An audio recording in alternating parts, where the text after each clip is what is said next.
সকাল বন্ধুরা, সীতারাম জয়ন্তী গ্রাম বাংলায় সবাইকে স্বাগত। তো আর একটা নতুন দিন, নতুন সময়, নতুন ভিডিও নিয়ে তোমাদের সামনে হাজির হয়ে গেছি। তো তোমরা সবাই কেমন আছো? আশা করি ভালো আছো। তোমাদের ভালোবাসা আশীর্বাদে আমরা খুব খুব ভালো আছি। রাধাকুমারীদের কাছে প্রার্থনা করি তোমাদের সকলকে ভালো রাখুক, সুস্থ রাখুক আর আমার পাশে থেকুক। তো আজ হচ্ছে শুক্রবারের সকাল, এখন বাজে হচ্ছে 11টা। তো সব কাজ বাজ করে রান্না বাড়া বসিয়ে দিয়েছি। তো মুড়ি খাওয়া হয়ে গেছে, সবই মানে 11টা বাজছে মানে সবই কাজ কমপ্লিট। তো তোমাদের সাথে শেয়ার করতে পারিনি গো। তো চলো দেখো রান্না কতটা কি হয়েছে আর কতটা কি বাকি আছে সেটাই তোমাদের সাথে শেয়ার করবো এখন। আর দেখতে থাকো, পাশে থাকো সারাদিন, আশা করি খুবই ভালো লাগবে। তো দেখো বন্ধুরা, এখানে ভাত হয়ে গেছে একদম পুরো গরম। আর এখানে আছে হচ্ছে ডাঁটার ঝাল, মাছের ঝালের মতো। আর এই যে এখানে আছে মাংস আর টমেটো কাটা। এই যে এখানে আছে শিলপাটাই মশলা বাটা। আর এই যে পেঁয়াজ ভাজতে দিয়েছি। তো আজকে হবে আলু দিয়ে। আর এই যে এখানে আলু কাটা আছে, তো আলু দিয়ে হবে আজকে মাংসর ঝোল। আর ডাঁটার ঝাল করেছি সর্ষে বাটা দিয়ে, মাছের ঝালের মতো। আর হবে হচ্ছে টমেটো পুড়িয়ে শসা দিয়ে পেঁয়াজ দিয়ে মাখবো। তো এটা তো দারুণ ভাত দিয়ে খেতে লাগে গরমে। তো এই আজকে দুপুরের মেনু। তো চলো দেখতে থাকো সারাদিন। তো রান্নাবাড়া হয়ে গেছে বন্ধুরা, রান্নাবাড়া করে সব মাজা ঘষা হয়ে গেছে। আর প্রচণ্ড বাইরে রোদ্দুর। তো ঘরে শুয়েছিলাম আর বাইরেটা একবার দেখো অবস্থাটা, মানে তাকাতে পারা যাচ্ছে না। আর দেখো এই ছেলেগুলোর দেখো কিছু কাজ নেই, কি করছে? এই কি করছিস তোরা? কি করছিস তোরা? ব্যান্ডিং না ব্যান্ডিং কি বলছিস তোরা? যা চান করে যা, কাজ নেই। তো এখানটা ছাওয়া আছে, এখানটা ওরা বসে বসে সেদিনকে ছুটকিরা খেলছিল, আজকে এই ছেলেগুলো খেলছে। তো চলো বাইরে দেখতে একদম পুরো বিখ্যাত ভয়, একদম রোদ দিয়ে বেরিয়েছে বাঘের মতো।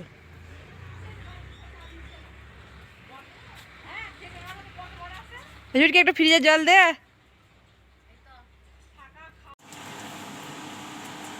শুভ দুপুর বন্ধুরা। তো দেখো দুপুরে খেতে বসে গেছি। আর অন্যদিন আমি হাতে ক্যামেরা নিয়ে ভিডিও করি, তো আজকে ছেলে করে দিচ্ছে, কারণ একসাথে সবাই তো খায়।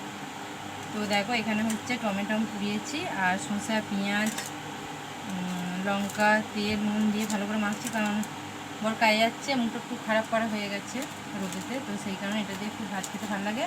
আর এই যে মাংসের ঝোল আর এই যে ডাঁটার ঝাল। আর তিনজনেরই ভাত বেড়ে নিয়েছি। তো এখন বাজছে হচ্ছে 1:30। তো চলো তোমরাও সব খাওয়া দাওয়া করে নাও, তারপরে আবার আসছি তোমার সাথে কথা বলবো। শুভ সন্ধ্যা বন্ধুরা। তো সন্ধ্যায় দেওয়া হলো আর এখন বাজে হচ্ছে 7টা, এই নয় একটু আগে দেওয়া হলো। আর দেখো রাতে রান্নাঘরে চলে এসেছি, দেখতেই পাচ্ছ। তো আর এই যে ইউটিউবের ল্যাচটা দেখো দাঁড়িয়ে আছে পেছনে।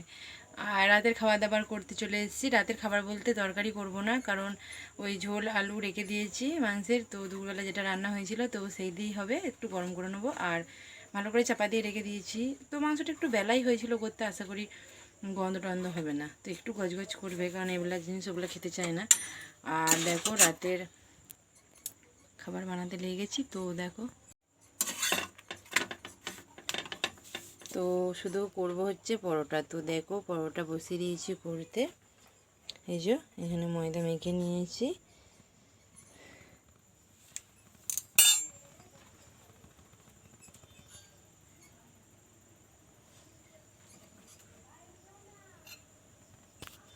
তো বন্ধুরা কপাল প্রচুর খারাপ, দেখো করতে করতে গেল হচ্ছে গ্যাস বন্ধ হয়ে। তো আমার 3 মাস যায়, 3 মাস তো গেল না, 2.5 মাস গেল। তো জানি না কি কারণে।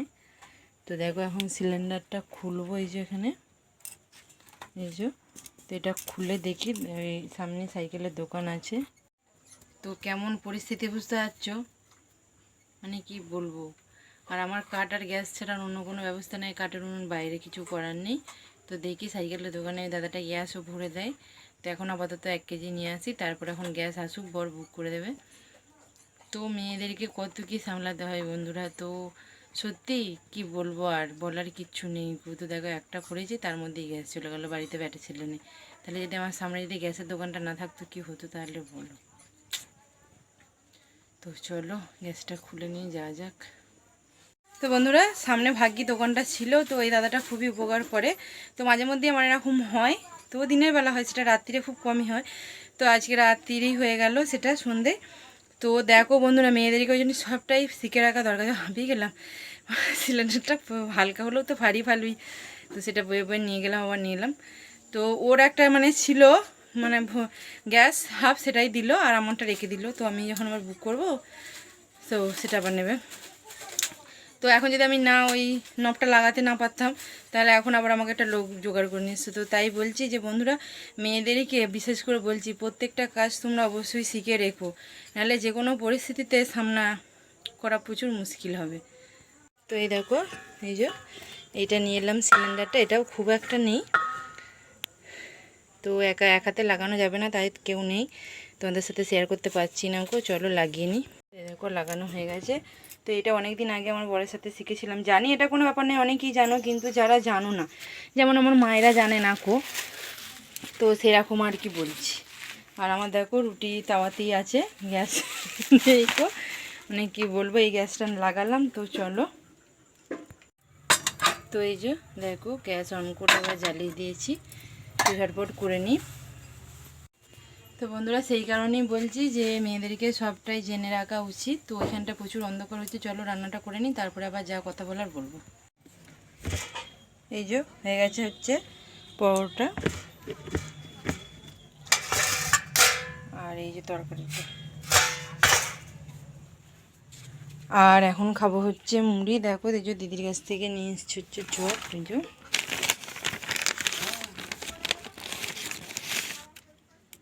এই দেখো, এটা বেগুনি, এটা চপ নয়, মুড়ি খাবো এখন, খুব মুড়ি খেতে মন যাচ্ছে। তো এই যে চপ দেখো প্রচুর বড় বড়। তো বন্ধুরা, সত্যি আমার মা বলতো যে মেয়েরা হচ্ছে জলের মতো, যে পাত্রেই রাখবে তো সেই পাত্রেরই আকার ধারণ করবে।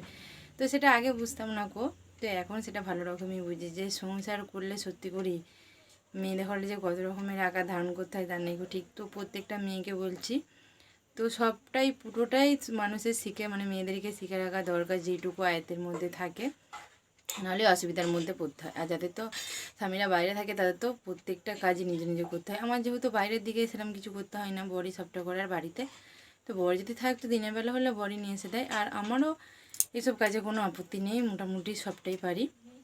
তো চলো বন্ধুরা, আর না বেশি বকে ভাট, আজকের ভিডিওটা এখানেই শেষ করলাম। ভালো লাগলে অবশ্যই লাইক, শেয়ার, কমেন্ট, সাবস্ক্রাইব করো, পাশে থেকো। আগামীকাল দেখা হবে নতুন একটি ভিডিও নিয়ে। শুভরাত্রি, সবাই ভালো থেকো।